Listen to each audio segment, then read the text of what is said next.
অনুরাগের ছোঁয়ায় নতুন পর্বে দেখা যাবে গল্পের নতুন মোড়। রুডির মৃত্যুর পরে রূপা ও দীপার জীবনটা এলোমেলো হয়ে যায়, আর সোনা রুডিকে হারিয়ে তার মা বোনকে প্রচণ্ড ঘৃণা করতে থাকে। সোনা রুডির প্রেমে এতটাই অন্ধ ছিল যে সত্য মিথ্যের বিচারটাই করতে জানে না। সে তো পাগলের মতো হয়ে যায়। সোনা তো তার চোখের সামনে তার মা বোনকে দেখতেই চায় না। সূর্য তো অপরদিকে আবার সেই ভুলটা করতে থাকে।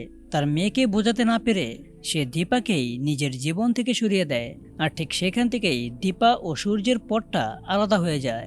এবং ঘটে যাওয়া 5 বছর পর সূর্যর ক্লিনিকের নতুন ডিল পাওয়ার জন্য দিল্লিতে চলে যায়, এবং তার সঙ্গে উর্মি জয় তারাও এই বিজনেসটা দেখাশোনা করতে থাকে।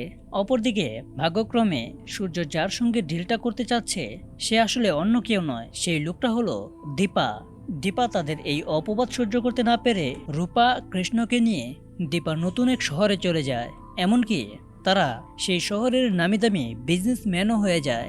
রূপা তখন বলতে থাকে এই ডিলটা যেন কোনোভাবেই সেনগুপ্ত পরিবার না পায়। অপরদিকে দীপা দেখা যাচ্ছে তাদের সঙ্গে ডিল করার জন্য তাদের কেবিনে চলে যায়। কেবিনের বাইরে থেকে সূর্যকে দীপা দেখতে পেয়ে, আজ এত বছর পর আপনার সঙ্গে আমার দেখা হতে চলেছে ডাক্তারবাবু। তারপর দীপা যখন কেবিনে ঢুকে যায়, সূর্য দীপাকে দেখে অনেকটাই অবাক হয়ে যায়। তো বন্ধুরা, তাহলে কি সূর্য দীপা ভালোবাসার টানে আবার এক হচ্ছে, নাকি নিয়তির নিষ্ঠুর খেলায় তারা দুজন আলাদাই থেকে যাবে? তো তোমাদের মূল্যবান মতামত কমেন্টে লিখে যাও। আর এরকম নিত্য নতুন সিরিয়ালের আপডেট পেতে এখনই চ্যানেলটা সাবস্ক্রাইব করো।